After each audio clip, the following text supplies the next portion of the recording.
Hello mga katropa! Tara at samahan nyo kami dito sa TAF Manila para sa aming Saturday.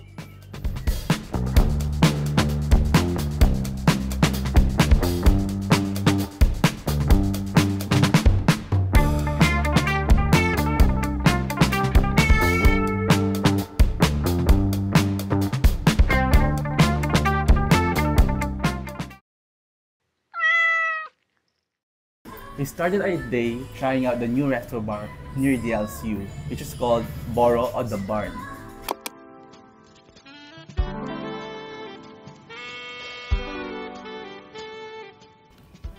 First time namin kumain dito at na-excite kami dahil sa labas pa lang, mukha na siyang chill and cozy. Napakaganda din sa loob, di mo aakalaing may ganito palang restaurant sa Taft. And for our Saturday, this is the best place to start.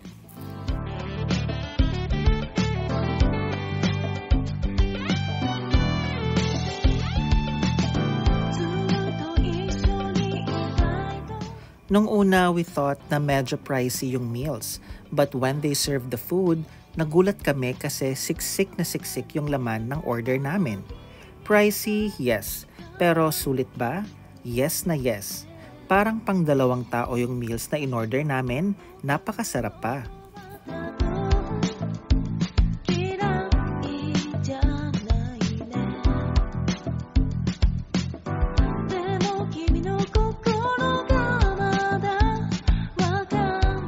Mukhang ito na ang bagong favorite dining place namin ni Yoda. Located just beside One Archer's Place, malapit na siya sa amin. Unforgettable pa ang first dining experience namin, kaya sure nang babalik kami dito.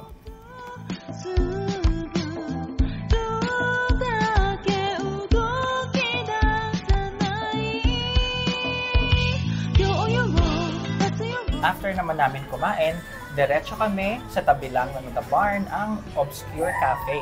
Hindi namin sure kung bagong cafe ito, pero first time lang namin siyang ita-try, kaya tara at samahan nyo kaming tikman ang coffee and drinks dito sa Obscure Cafe.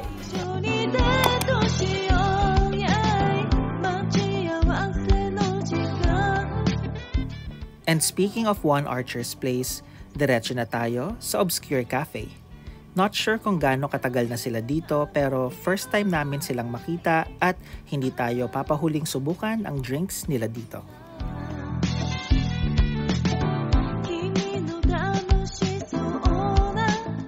Another first for us, at masarap din ang drinks nila dito.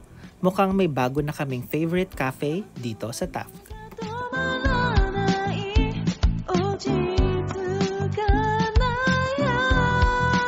Ang next up namin is ang new trending coffee/movie house near dito sa Malate, which is called the Director's Cafe.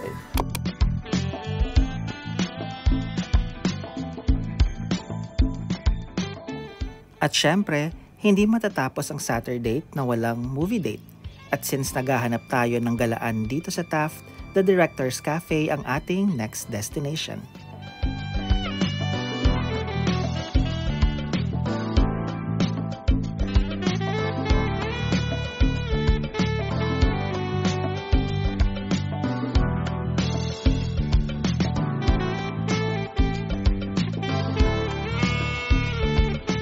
Anong meron dito? Kakaibang movie experience. Makakanood ka na ng movie, pwede ka pang kumain habang nag-chill. For any meal purchased worth 300 pesos, libre na ang movie viewing mo. Sakto na tsempohan namin showing ang Neighbors 2, feel-good movie for a relaxing date night.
syempre, bago matapos ang araw, nandito kami ngayon sa Today Selfie Studio para mag-selfie and take a lot of memorable photos.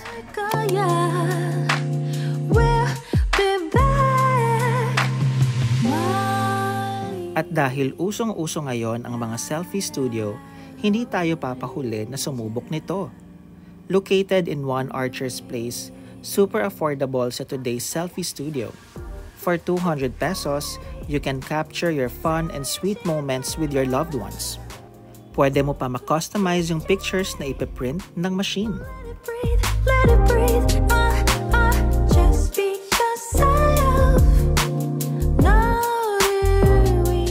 At syempre, para masulit ang stay namin dito, nag-selfie and photoshoot na din kami using our phones. Definitely a perfect place to take amazing and IG-worthy photos. Also, a perfect way to end a wonderful Saturday. We had no idea back then. When was the last time you had no worry? If you loved this video, don't forget to like and subscribe for more exciting date adventures from us. Meron din ba kayong recommendations na pwede naming puntahan dito sa Taft? Share them in the comments section.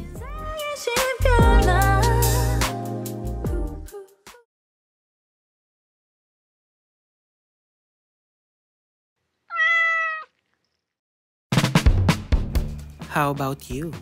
Where is your next destination? Share them in the comments section. Don't forget to like and subscribe. Also, follow us on Instagram and TikTok.